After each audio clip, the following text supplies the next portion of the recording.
जिन्होंने इस पवित्र पावन दिव्य और भव्य कथा का लाभ आप और हमको दिया है।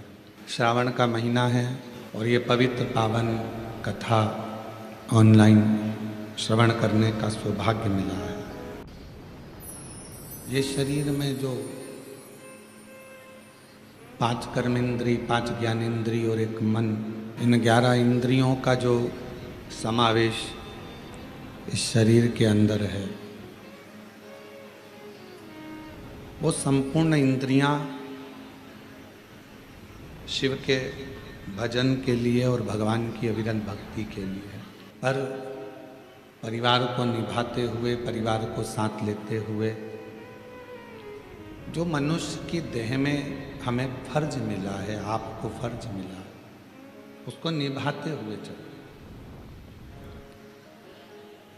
आप किसी की बहन भी हो तो किसी की बेटी भी हो, आप किसी के भाई भी हो तो किसी के बेटे भी हो,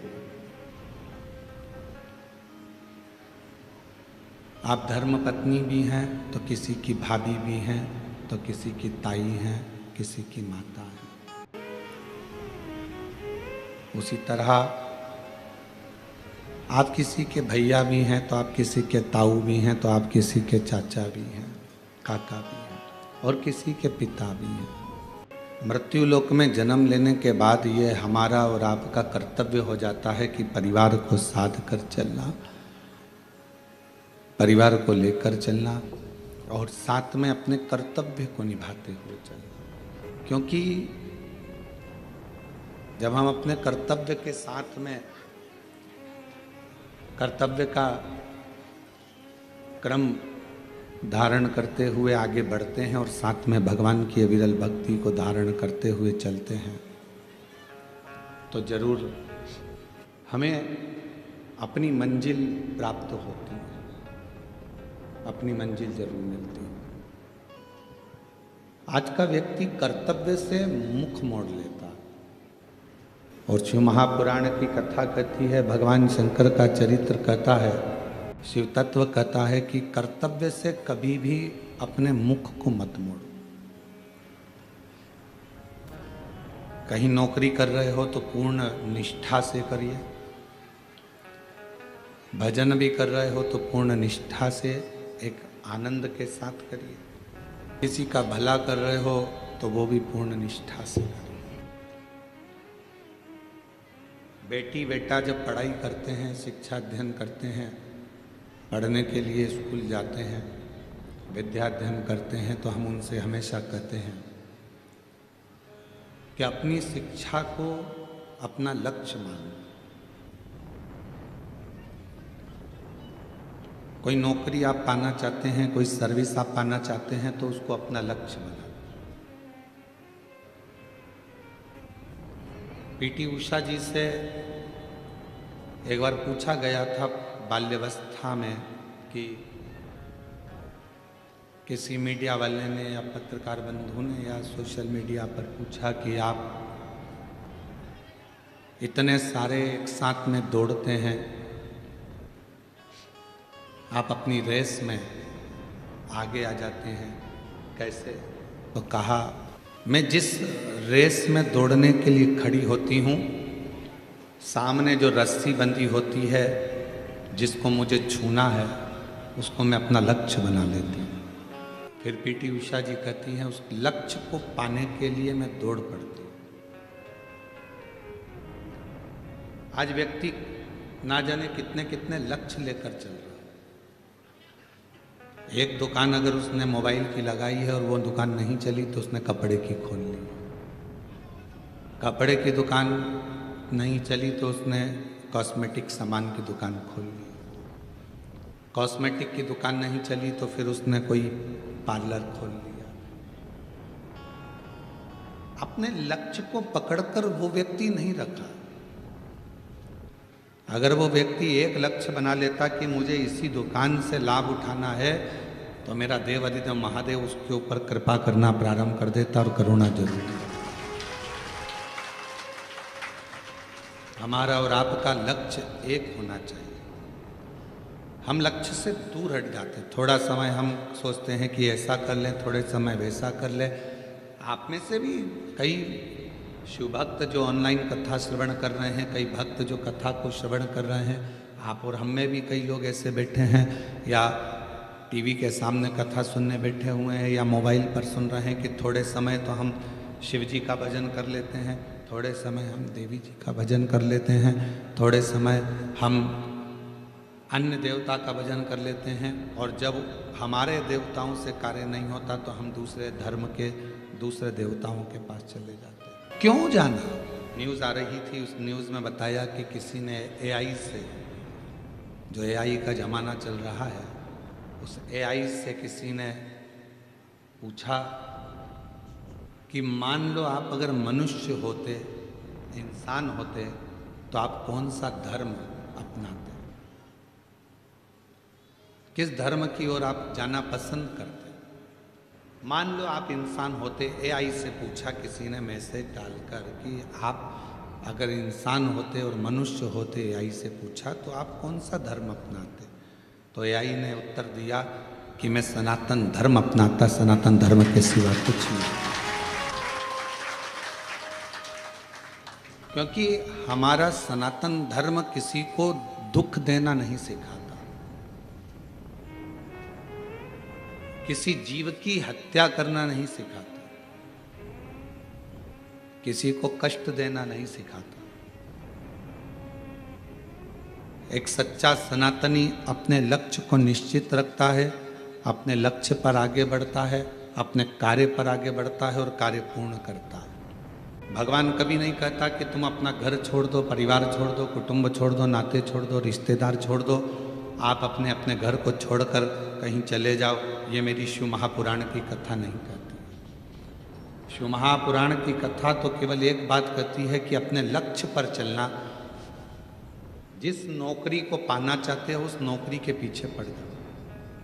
जब उस सर्विस के पीछे आप पड़ जाओगे तो आपको लगेगा कि मुझे कलेक्टर बनना है तो कलेक्टर की तैयारी, एसपी बनना है तो एसपी की तैयारी, मंत्री बनना है, विधायक बनना है। कल पार्षद जी आए थे, उनके परिवार के पिताजी 20 साल से तैयारी में लगे थे कि हमें टिकट मिले और हम चुनाव लड़े। उनको नहीं मिला तो उनके बेटे ने मेहनत तो करी, लक्ष्य तो नहीं छोड़ा, और लक्ष्य नहीं छोड़ा तो आज पार्षद बनकर बैठ गए। आपका लक्ष्य क्यों छूट रहा है? सावन आया तो हम शंकर जी की आराधना में इतने डूबे, और जैसे ही सावन गया वैसे हम अपनी फिर वही कार्यशैली में, भगवान के मंदिर नहीं जाना, भजन नहीं करना, स्मरण नहीं करना, निंदा में, बुराई में, व्यसनों में फिर डूब गए। केवल सावन के महीने में ही मदिरा का त्याग करा, केवल श्रावण के महीने में ही मांसाहार का त्याग करा, केवल श्रावण के महीने में ही झूठ बोलना बंद करा, केवल श्रावण के महीने में ही गलत काम करना बंद करा। हमारा जैसा कर्म है, आज हम सावन के महीने से नियम उठा लें कि हम व्यसनों से दूर रहें, हम मदिरा से दूर रहें, मांस से दूर रहें, गलत विचारों से, गलत सोच से हम दूर रहें। कोई गलत बात लिख रहा है तो उस पर गलत कमेंट्स ना करें, कोई गलत बोल रहा है तो हम उस पर गलत विचार ना करें। घर में आप लोगों का जो घर है, घर के अंदर खिड़की है क्या? जम के तो बोलो, सबके घर में खिड़की है। अच्छा, खिड़की काहे के लिए बनाई है? हवा के लिए, प्रकाश के लिए। आप में से किसी ने भी खिड़की चोर को घर में बुलाने के लिए बनाई क्या? पर चोर खिड़की देखता है आने के लिए। आपने खिड़की बनाई थी प्रकाश के लिए, आपने खिड़की बनाई थी हवा के लिए, और खिड़की आप लोगों ने चोर के लिए या चोट्टे के लिए नहीं बनाई। पर चोर उसी खिड़की में से प्रवेश कर रहा है। दरवाजा मजबूत होता है, खिड़की हल्की होती है, तो उसको तोड़ने में उसको देरी नहीं लगती, उसमें से प्रवेश कर सकता है खिड़की में से। अब आपने खिड़की बनाई प्रकाश के लिए, आपने खिड़की बनाई हवा के लिए, और चोर प्रवेश कर रहा है उसी खिड़की में से। चोर के लिए वो खिड़की थोड़ी ना बनाई गई है, चोट्टे के लिए ऐसी खिड़की का निर्माण तो ना करा गया, ये तो प्रकाश के लिए करा, हवा के लिए करा। उसी तरह भगवान ने ये कान काय के लिए दिया, ये खिड़की काय के लिए बनाई। भगवान ने खिड़की बनाई कि भगवत भजन करना, अच्छी बातें सुनना, अच्छा काम करना, ज्ञान का प्रकाश लेना, अच्छी हवा लेना। पर आप कई लोग इस खिड़की का इतना दुरुपयोग करते हैं कि दिन भर चुगली, गाली, अपशब्द, निंदा सुनने में लगे रहते हैं। मतलब चोट्टे को अंदर प्रवेश करने दे रहे हैं। चोर अंदर जा रहा है, चोर अंदर प्रवेश कर। ये खिड़की परमात्मा ने जो बनाई है, हमारे नेत्र रूपी खिड़की बनाई कि इस झरोके में से झांकना, भगवान के दर्शन करना, परिवार को देखना, कुटुंब को देखना, व्यापार को देखना, सब देखो। तुम्हारा नेत्र केवल, और हम कह भी देंगे कि भगवान के सिवाय कुछ मत देखो, तो आप लोग ऐसा तो मानने वाले नहीं। सब देखिए, ये परिवार, ये नाते, ये रिश्ते, ये कुटुंब, ये कबीले, सबको देखो। नेत्र दिए पर इससे गलत ना देखो, श्रवण दिया गलत ना सुनो, वाणी दी, जिह्वा दी, इसका सदुपयोग करो। कितना लोग हमको गलत गलत बोलता है, तो क्या हम व्यासपीठ से या अपने शब्दों में क्या गलत का प्रयोग करेंगे? नहीं, क्योंकि उनके बोलने में, उनकी परवरिश में और हमारे बोलने में और हमारे माता पिता के संस्कार में जमीन और आसमान का अंतर हो सकता है। जिस पिता ने चने का ठेला लगाकर अपनी औलाद को पाला हो, जिस माँ ने साड़ी में फाल लगाकर दूसरे के घर काम कर कर भोजन बनाकर पाला हो, वो माँ और वो बाप अपने बच्चे को कभी गलत संस्कार नहीं दे सकता, गलत विचार नहीं दे सकता, गलत बोलना नहीं सकता। संस्कार बताएंगे आपके घर के एक आनंद के विषय। आप श्रेष्ठता का जीवन तो जियो। श्रवण आपकी भगवान ने जो खिड़की दी है, इस कान का प्रयोग कथा में, सत्संग में या अपने परिवार के अच्छे शब्दों को सुनने में लगाओ। क्यों अपना समय अपन व्यर्थ निंदा को दें? उसने ऐसा कर दिया, उसने वैसा बोल दिया, उसने गलत कर दिया, उसने ऐसा कर दिया। हम गलत सोचने में, गलत विचारने में, गलत सुनने में अपने पूरे जीवन को लगा रहे। मेहनत, एक एक पल का वो जवाब लेता है। आज नहीं तो कल लेता है, पर जवाब जरूर लेता है। एक एक पल का जवाब लेगा, एक एक हिसाब लेगा। ईमानदारी से बोलना, तुम अपने बेटे को 100 रुपये देकर बाजार भेजती हो, जा कोरबा में चले जा, बाजार से एक सर्फ की थैली लेकर आना, 10 रुपये का एक साबुन लाना, 20 रुपये की सर्फ की थैली लेकर आना, जा बाजार और सुन 10 रुपये का एक बिस्कुट का पैकेट ले आना। बेटा गया 100 रुपये लेकर मार्केट में घूमा, सामान लेकर आया। आने के बाद आपने उससे हिसाब लिया कि नहीं लिया? बोलो तो जम के, लिया ना हिसाब? कितने का लाया बेटा? सर्फ कितने का आया बेटा? साबुन कितने का आया? ये बिस्कुट का 2 पैकेट क्यों लेकर आ गया? मम्मी 5-5 रुपये के थे इसलिए लेकर आ गया। तो तुमने अपने बेटे से, तो औलाद तुम्हारी है, बेटा तुम्हारा है, सारी जायदाद उसकी है, फिर भी तुमने अपने बेटे से 100 रुपये का हिसाब लिया, तो वो भी तो तुम्हें पृथ्वी पर भेजा है, तो 100 साल का हिसाब लेगा कि नहीं लेगा?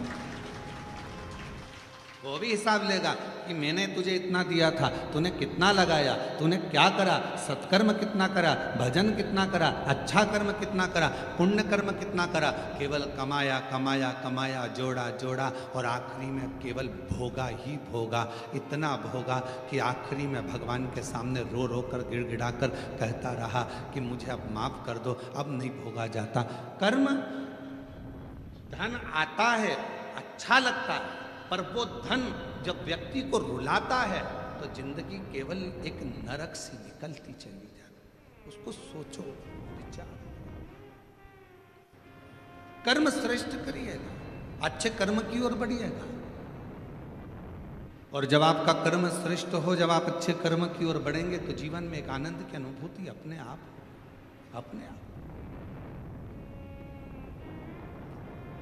100 साल का हिसाब मेरा परमात्मा जरूर लेगा। 21,600 श्वास जो निकलती है, उसका एक एक हिसाब मेरा परमात्मा लेता है। 3.5 करोड़ रोम छिद्र ये मनुष्य के शरीर में है, वो रोम छिद्र का हिसाब भी लेगा, क्योंकि रोम मिलते काहे के? कभी विचार करा कि मनुष्य के शरीर में इतने ये रोम बारीक बारीक इतने रोम छिद्र होते हैं, ये क्यों मिलते हैं, किस लिए मिलते हैं, क्यों देता है परमात्मा? और केवल देवादिदेव महादेव इन रोम छिद्रों पर भस्म को लपेट लेते हैं। कभी विचार करिए आप, कभी अकेले में सोचिए कि इतने रोम छिद्र मेरे शरीर में हैं, हाथों में हैं, मेरे शरीर पर इतने रोम छिद्र हैं, ये भगवान ने क्यों दिए? और क्यों मेरे शंकर भगवान ने शमशान की भस्म को इन रोम छिद्रों पर धारण कर लिया? इसलिए क्यों दिया परमात्मा ने? और ये बात स्वयं हमारे शास्त्र वर्णन करते हैं कि भगवान के रोम छिद्र से दुर्वा, तिल ये सब उत्पन्न होते हैं। तो हमारे रोम छिद्र परमात्मा ने इतने क्यों दिए? और क्यों भगवान ने शमशान की भस्म को अपने तन पर धारण करा? तो शिव महापुराण में वायव्य संहिता के अंतर्गत वर्णन आता है कि भगवान शंकर से पूछा, देवताओं ने निवेदन करा, स्वयं पूछा गया तुमरुका जी ने कि ये रोम छिद्र किस लिए हैं? तो कहा एक एक रोम छिद्र 3.5 करोड़ रोम छिद्र मनुष्य के शरीर में केवल भगवान की भक्ति करने के लिए। मान लो आपके मुख से, आपके श्रवण से, आपके देखने से, आपके बोलने से, अगर मान लो कभी जिंदगी में मान लो कि तुम्हारे मुख से, श्रवण से, देखने से कोई अच्छा कर्म नहीं हो पाया, और मान लो आप कभी किसी तीर्थ से निकल कर जा रहे थे और उस तीर्थ में भी अगर आपके शरीर का एक रोमा भी गिर गया तो वो तीर्थ में गिरने पर भी वो रोम छिद्र पे पड़ा हुआ रोमा भी आपकी जिंदगी को सवार देता। 3.5 करोड़ रोम छिद्र भगवत भजन के लिए है। 3.5 करोड़ रोम छिद्र का ये शरीर भगवान की अविरल भक्ति के लिए है। कर्म करो, मेहनत करो, परिश्रम करो, परिवार को संभालो, नाते रिश्तों को संभालो, कुटुंब कबीले में रहो, सब कुछ करो। और ऐसा नहीं है कि तुम कमाओगे तो तुमको झूठ नहीं बोलना पड़ेगा, झूठ भी बोलना पड़ेगा तुम्हें। हम अगर बोल भी देंगे कि कमाने में झूठ मत बोलो तो ये हो नहीं सकता। आपको कमाना है, झूठ बोलना पड़ेगा। आपको बच्चों का पेट भरना है, थोड़ा झूठ बोलना पड़ेगा। आपको पत्नी, परिवार, घर गृहस्थी देखना है तो थोड़ा झूठ बोलना पड़ेगा। आपको उस झूठ को बोलना पड़ेगा। हम कह भी देंगे कि मत बोलो तो आप ऐसा नहीं है कि नहीं मानो।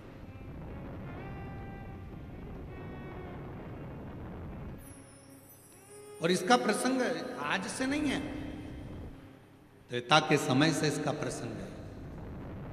जिस समय पर श्री हनुमान जी महाराज लंका को जलाकर अयोध्या में आ चुके थे, राम जी का राज्य स्थापित हो गया था, भगवान श्री राम अवध के राजा बन गए थे। हनुमान जी घूम रहे थे, कपड़े के व्यापारियों ने, कुछ लोगों ने, दुकानदारों ने, बहुत सारी दुकानें थी, सब ने रोक लिया। हनुमान जी से पूछा, तूने लंका कैसे जलाई? तुमने लंका कैसे जलाई? हनुमान जी ने कहा, मेरी पूंछ में कपड़ा बांधा, तेल डाला, आग लगाई, अंदर घुसा, जला दी। तो क्या जलाई कैसे? रोज एक ही बात पूछते, तूने लंका कैसे जलाई, कैसे जलाई? तूने कहा आज लगाओ कपड़ा, डालो तेल, लगाओ आग, मैं जला के बताता हूँ। उनने कपड़ा बांधा, तेल डाला, आग लगाई और सबकी दुकानों में घुस गए, सब स्वाह। सारे व्यापारी भगवान राम जी के पास गए, हमारी दुकानों में आग लगा दी हनुमान जी ने। हनुमान जी को बुलाया गया, तुमने लंका में आग लगाई तो यहाँ क्यों लगाई? तो कहा, सब पूछते थे लंका कैसे जलाई, कैसे जलाई? तो कहा लंका में जलाना था तो यहाँ क्यों जलाया? तो कहा ये लंका से कम है क्या? 1 रुपए की चीज 10 रुपए में बेचते हैं, ये भी तो लंका है, लगा दिया। विचार करिएगा जरा। तो जहां हमारा शास्त्र करा है, अगर हम कहें आपसे कि आप झूठ ना बोलिएगा तो ऐसा हो नहीं सकता। परिवार को पालना है, बच्चों को बढ़ाना है, एजुकेशन कराना है, परिवार में सुख लेना है, आप लोग झूठ बोलेंगे? कमाने के लिए बोलना पड़ेगा, पर मना नहीं। इन झूठ में एक झूठ और शामिल करो, फिर जिंदगी में कितना ही झूठ बोल लिया आपने, वो पवित्र झूठ हो जाएगा। इन झूठ में एक झूठ और शामिल कर लो। वो कौन सा झूठ? अगर कोई गाय माता कसाई के घर में कटने के लिए जा रही है, वहां खड़े होकर बोल दो ये गाय मेरी है। वो झूठ आपके सारे झूठ को कल्याण। एक गौ माता कसाई के घर कटने जाए, वहां जाकर खड़े होकर कह दो ये गाय मेरी है, भले वो तुम्हारी नहीं है, उसको छुड़ा लिया, उसका फल।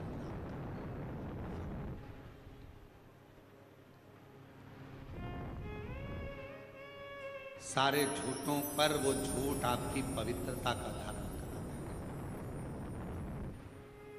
पवित्रता।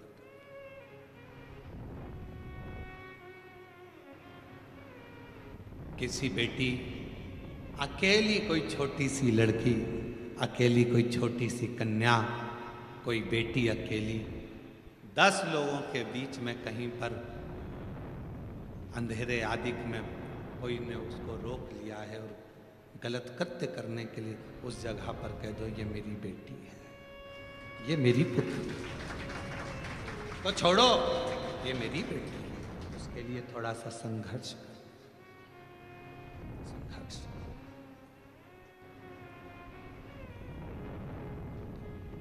वो एक लाइन पहले लोग गुनगुनाते थे, कभी प्यासे को पानी पिलाया नहीं, बाद अमृत पिलाने से, कभी गिरते हुए को उठाया नहीं, बाद आंसू बहाने से क्या। कोई कष्ट में, तकलीफ में, उसका स्मरण, उसका साथ अवश्य।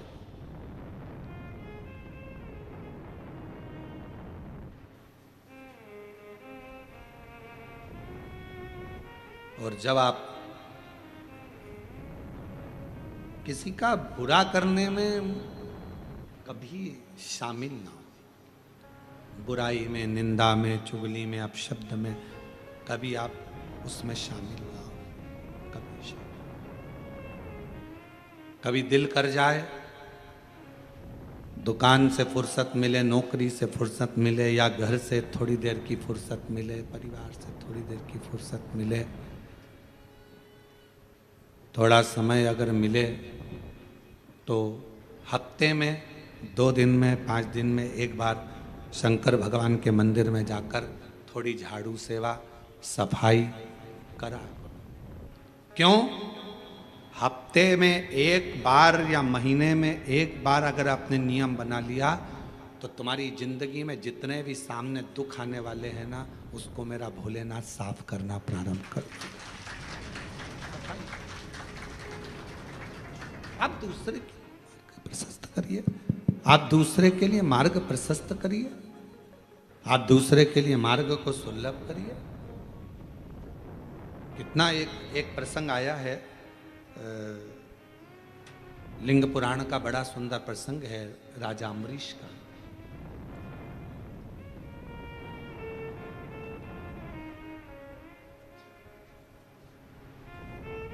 एक राजा अम्बरीश हुए,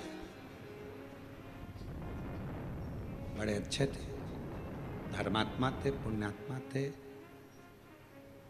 भक्ति में डूबने वाले थे, भजन में डूबने वाले थे, स्मरण करने वाले थे। उनकी एक लड़की थी जिसका नाम था श्रीमती। क्या नाम है? श्रीमती। हमारे यहाँ पूरे भारत की भूमि पर यह शब्द, श्रीमती शब्द, आया भी राजा अम्बरीश की बेटी से ही।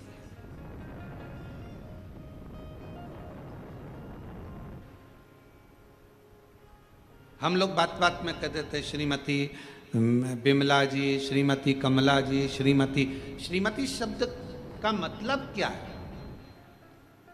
अभी आप कथा में श्रवण करेंगे, राजा अम्बरीश की बेटी का नाम था श्रीमती। और वह राजा अम्बरीश की पुत्री बड़ी सुंदर थी, बड़ी विद्वान थी, उसके चेहरे का आकर्षण बड़ा था।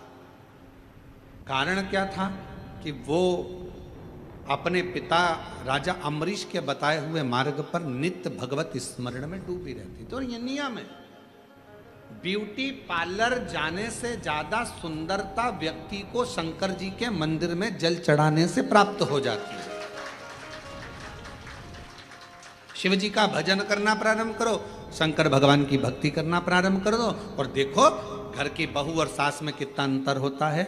घर की बहू को त्योहार पर मालूम पड़े तुम्हारे यहाँ कोई पर्व है, और कोई पर्व पर, कोई त्यौहार पर, दिवाली है, कोई अच्छा त्यौहार आया है, कोई संक्रांति आई है, कोई रक्षाबंधन आया है, कोई उत्सव आया है, तो बहू तैयार होगी। करवा चौथ आ गई या कोई फंक्शन आ गया तो बहू तैयार हो रही है और सास तैयार हो रही है। तो बहू कहती मम्मी तुम तैयार नहीं हो रही, तो माँ सास कह देती तू तैयार हो ले, मैं तो 2 मिनट में तैयार हो जाऊंगी। और सास और बहू में ये अंतर देखिए, बहू तैयार होने गई, आधा घंटा लग गया, पौन घंटा लग गया, 1 घंटा लग गया, और सास तुरंत फिर आई, बहू मम्मी तुम तैयार नहीं हो रही, बस मैं तो 2 मिनट में हो जाऊंगी, तू तैयार हो जा। और बहू को तैयार होने में 1 घंटा 1.5 घंटा लग गया।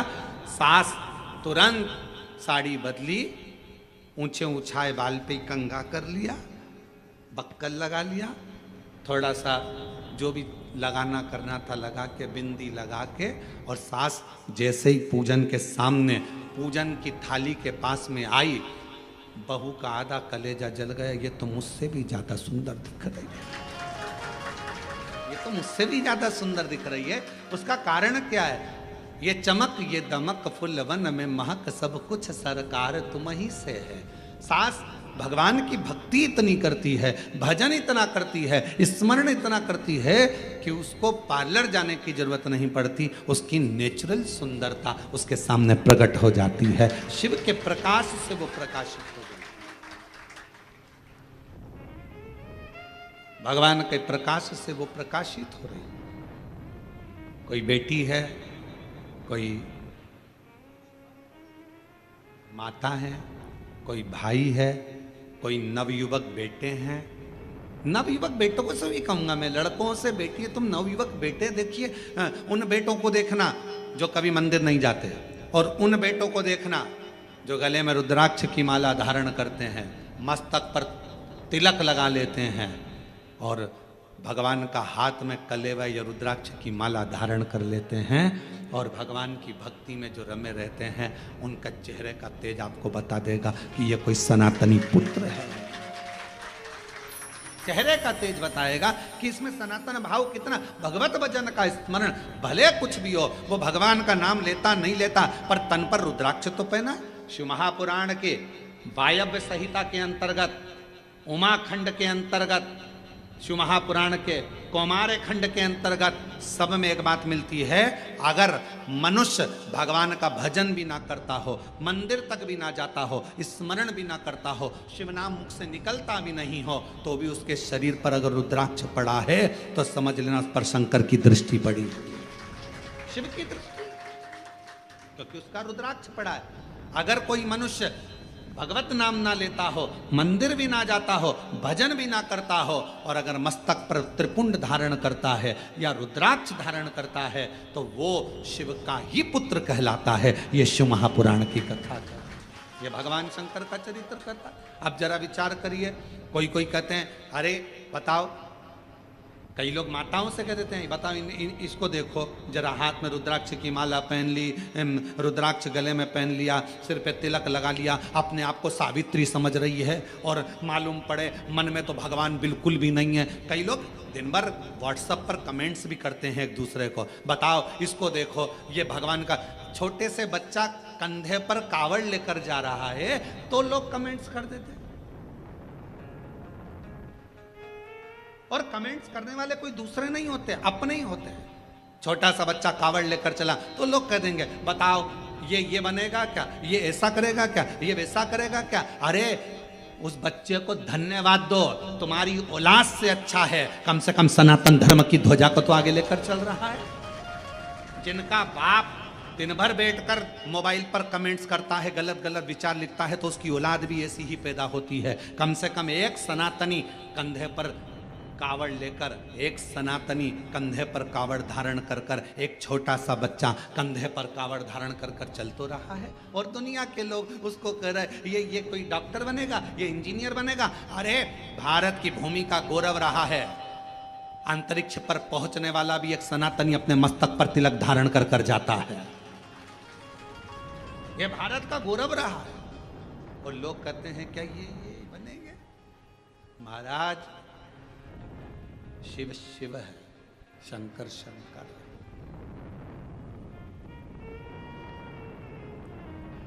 उस बच्चों को देखकर जो भगवत भजन कर रहे हैं, कई कई लड़के, कई बेटे रुद्राक्ष धारण करते हैं, माला पहनते हैं, कई लोग तिलक लगाते हैं, कई लोग त्रिपुंड लगाते हैं, कई लोग जटा धारण कर लेते हैं।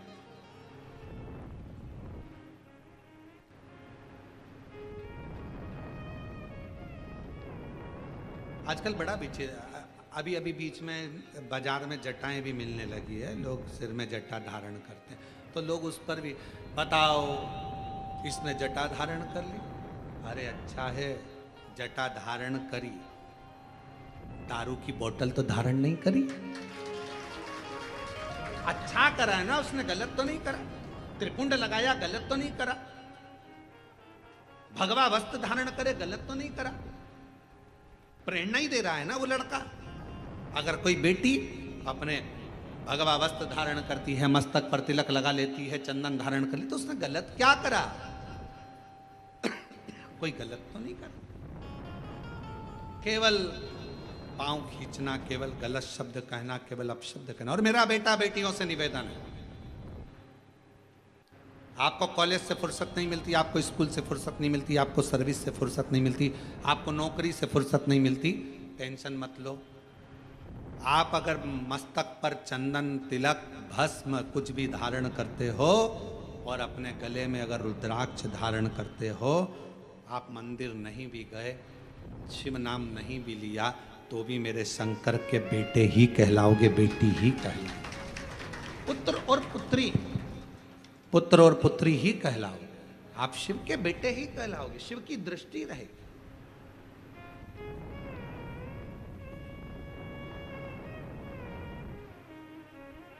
टिटहरी देखिए, टिटहरी, अब यहाँ क्या बोलते हैं हमको नहीं मालूम। एक पक्षी होता है टिटहरी, उस अपने बच्चे को अंडे को दे देता है जमीन में, अंडा देकर फिर ऊपर ही घूमता रहता है और आवाज करता है टिटहरी। जैसे ही तुम्हारी गाड़ी गई ना, वैसे उसने आवाज करना प्रारंभ करा। जैसे कोई निकल कर गया ना, टिटहरी आवाज करना प्रारंभ करती है। वो टिटहरी पक्षी बच्चे को जन्म देती है, पृथ्वी पर उड़ती है, ऊपर ध्यान रखती है। मछली अपने बच्चे को जन्म देती है, अंडे के पास मछली कभी नहीं जाती, केवल अपनी दृष्टि से देखती रहती है और अंडा पक जाता है, बच्चा पैदा हो जाता है। टिटहरी अपने शब्द से बच्चे को पैदा कर देती है, जन्म दे देती है। उस बच्चे को, अंडे को, बच्चे को पोषित करती है केवल देखकर, केवल देखने पर। और शिव महापुराण की कथा कहती है, आपके गले में अगर रुद्राक्ष पड़ा है, मस्तक पर यदि तिलक लगा है, तो मेरा शंकर भगवान भी आपको देख देख कर, जैसे टिटहरी अपने बच्चे को अच्छा कर देती है, मछली देखकर अपने बच्चे को अच्छा कर देती है, मेरा शंकर भगवान आपके गले में रुद्राक्ष है, मस्तक पर तिलक है। मेरी बेटा बेटियां, जितनी मेरी जीजियां, जितने मेरे जीजा, कोई तुमसे कहे महिला को रुद्राक्ष नहीं पहनना चाहिए, उससे पूछ लेना कहाँ लिखा। कोई तुमसे कहे महिला को शंकर की आराधना नहीं करना चाहिए, उससे पूछ लेना कहाँ लिखा। क्योंकि शिव महापुराण में एक एक चीज लिखी है कि माता हो, मनुष्य हो, गंधर्व हो, किन्नर हो, अप्सरा हो, गंधर्व हो, चाहे पशु हो, पक्षी हो, नाग हो, कोई भी हो, पितर हो, सबको शंकर भगवान के पूजन का अधिकार भगवान शंकर ने दिया है। ब्राह्मण हो, क्षत्रिय हो, वैश्य हो, शूद्र हो, कोई भी हो, शंकर भगवान के पूजन का अधिकार शंकर भगवान ने सबको दिया है। कोई ऐसा बच्चा ही नहीं जिसको अधिकार शिव ने नहीं दिया।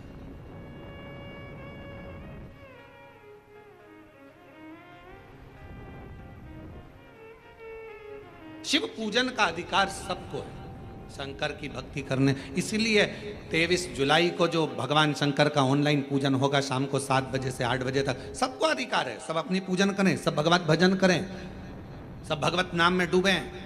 1 घंटा शाम को 7 बजे से 8 बजे तक अपने पार्थिव शिवलिंग का निर्माण कर कर भगवान की अविरल भक्ति को धारण करो कि मेरे घर में मेरा कुबेरेश्वर महादेव आया है, मेरा शिव आएगा। सबको अधिकार। हम दूसरे का दोष क्यों देखें? हम दूसरे के भावों को क्यों, गलत विचारों को क्यों? राजा अम्बरीश की बेटी थी श्रीमती, जो अपने पिता के बतलाए मार्ग पर चलती थी। पिता के अनुकूल रहती थी। कभी पिताजी ने यह नहीं कहा कि तुझे भजन करना पड़ेगा, कभी पिताजी ने यह नहीं कहा कि तुझे कीर्तन करना पड़ेगा। 2 तरह की बाथरूम होती है, जो बाथरूम बनती है जिसमें अपन लोग स्नान करते हैं, 2 तरह की होती है। वॉशरूम 2 तरह का होता है। एक वॉशरूम में नहाते से ही पानी पूरा की पूरा नाली में चला जाता है, और दूसरी वॉशरूम ऐसी रहती है उसमें नहाने के बाद पानी भरा जाता है। भराने के बाद उसको वाइपर से निकालो, झाड़ू से निकालो, झाड़ो, तब जाकर झाड़ झाड़ झाड़ झाड़ तब जाकर वो पाइप में जाता है, तब जाकर वो पानी बाहर निकलता। बोलो सही है कि गलत है? एक वॉशरूम बनी जिसमें नहाते से ही पानी गटर में चले गया, नाली में चले गया, पाइप में चले गया। और दूसरी वॉशरूम जिसमें से पाइप में, और ऐसा नहीं कईयों के घर में होगी, रोज नहाने के बाद झाड़ू से निकालना पड़ता है, पानी को निकालना पड़ता है। अब 2 तरह की वॉशरूम बनी है, एक का पानी अपने आप जा रहा है और एक का पानी झाड़ू से झाड़ कर ले जाना पड़ रहा है। उसी तरह 2 तरह के मनुष्य होते हैं। एक जन्म लेने के बाद उसका मन भगवान की भक्ति में लग जाता है, और दूसरा मनुष्य ऐसा होता है जिसको झाड़ झाड़ कर ले जाना, चलो तो कथा में, चलो तो मंदिर, चलो तो भजन में, चलो तो झाड़ झाड़ कर ले जाना पड़ता है। पर कितना भी ले जाओ, थोड़ा देर झाड़ोगे फिर वो पानी वहीं की वहीं बाथरूम में फिर अड़ गया, फिर फंस गया, फिर निकालो झाड़ू से। ऐसे 2 तरह के लोग हैं। एक का मन सीधे कथा सुनी और मन लग गया पशुपति व्रत करूंगी मम्मी। एक का मन लग गया मैं मंदिर जाना चालू करूंगा, मुझे मंदिर जाना है, मन लग गया शिव जी का श्रृंगार करूंगा। एक का मन अपने आप लग जाता है और दूसरे का मन लगाना पड़ता है, चल चल चल चल। समझ लेना बाथरूम का पाइप गड़बड़ नहीं है, पाइप तो अच्छा है पर ढाल ठीक नहीं है। ये जब पैदा हुआ ना, इसका ढाल ठीक नहीं है, ये ढाल गड़बड़ हो गया, संस्कार नहीं मिल पाए श्रेष्ठ, इसका ढाल ठीक जाने।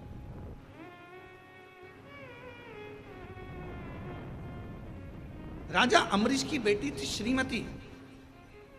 कोई ने नहीं कहा कि तू भजन करना, कोई ने नहीं कहा कि तू कीर्तन करना, कोई नहीं बोला कि तू भगवत नाम लेना। फिर भी श्रीमती भगवान की भक्ति में डूबी रहती थी, क्योंकि पिता के संस्कार थे उसके अंदर। पिता जैसा कहते, पिता के संस्कार उसके अंदर थे। वो पिता के संस्कारों में ढलती चली गई, ढलती चली गई और बढ़ती चली गई। समय आया, एक बार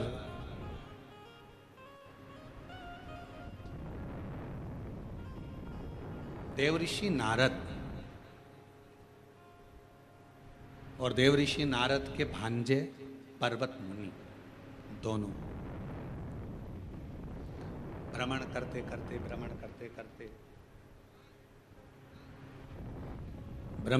करते राजा अम्बरीश के यहाँ पहुंच गए। और राजा अम्बरीश के यहाँ पहुंचे, राजा अम्बरीश के घर पर जब पहुंचे, बैठे,